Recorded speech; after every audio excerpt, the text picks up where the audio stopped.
Okay, we're talking about the third piece of the puzzle, and that's the funding. That's the funding. So, let's talk a little bit about these words in the column here. Cash hard money lender. Well, if you're going to go buy something for cash like a rehab, you're going to need hard money lending already approved for you. So it's so important if you're getting involved with the box that we call rehabs, it's so important to get hard money lender. And I call it cash because they give you cash to buy it and they give you cash to fix it up. So it is a cash transaction. And it's also, we put transactional funding in that same box. Now, let's take a look at cash JV partner. I call this a credit partner or a money partner. Let's say it's a doctor. The doctor's got some money that's lazy money that's hanging around, and you're going to do a JV or a joint venture with them.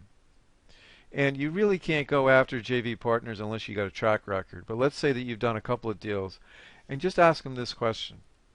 Doc, what if we could find a deal, if I come across a deal and I give you a call, and we can buy it really cheap, like 25 cents, 30 cents, 40 cents on the dollar, and then we dump a little bit of money into it, and then we resell it quickly.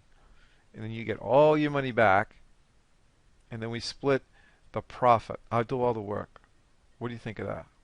Well, that's a conversation you could have in an elevator easily.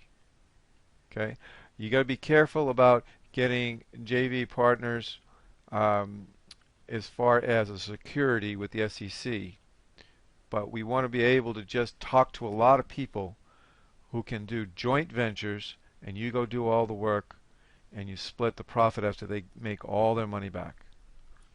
Now, private lender, what's that? A private lender is very, very simple. You have basically the private lender is acting as a bank. Now, you do have to find a property that is a really good cash flowing property, a rental, and maybe you can get it at 85 and 90 cents on the dollar. And you go to a private lender and says, look, I've got this property that'll appraise for 100,000. We can get it for 85. We could rent it out right away. It doesn't need any work. I'd like to be able to get 100% first loan, first lien against the house with maybe your IRA. A lot of people have money in their IRA. We teach people how to talk to private lenders, and then they move money from their regular IRA, maybe it's in mutual funds, and they move it to what's called a self-directed IRA. So that's called a cash private lender, where you just go out and cut a check for the entire amount, and you give them 4 to 5 to 6% interest. Now let's move to the next one, split funding on a rehab. Let's say you had a very inexpensive rehab. Let's say it could be ARVs 75,000, but they want 50. So let's say you say, look, I can't give you 50, but will you take this? What if I gave you $5,000 now, and I went in and fixed the property up because it's going to need a lot of work, and I take possession of it, and then I give you a note for 40,000, and your total amount of money is going to be 45,000, but you'll get that 40 when I resell the property. Would that make any sense? So it's in a sense, you're taking possession for 5,000. It's a small amount of money now, and then $40,000 upon resale, and they protect their interest, the seller, with a note. That works for everybody, and you can avoid banks with split funding. Let's talk a little bit now about terms deals. When you fund a property on terms, it'll be either a lease option or a straight option or a subject to and a note for equity. Now all of these has got to do with buying on terms. And what I like to do on a lease with option on a purchase is to lease with an option and then assign or seller interest in the contract. And we're just flipping the paper. We're not buying the property. We're flipping the contract. On a straight option, we're flipping the contract, but it's just an option to purchase. On a subject to purchase, we're buying it, or we're buying it on terms.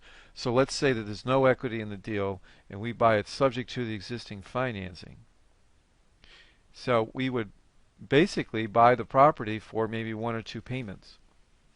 And that way, The other people are relieved, give them debt relief, and they can move on with their life, and we can take that property without a bank loan, buy it, we get the deed, and then our exit is either rent it out, rent to own the property, or sell it.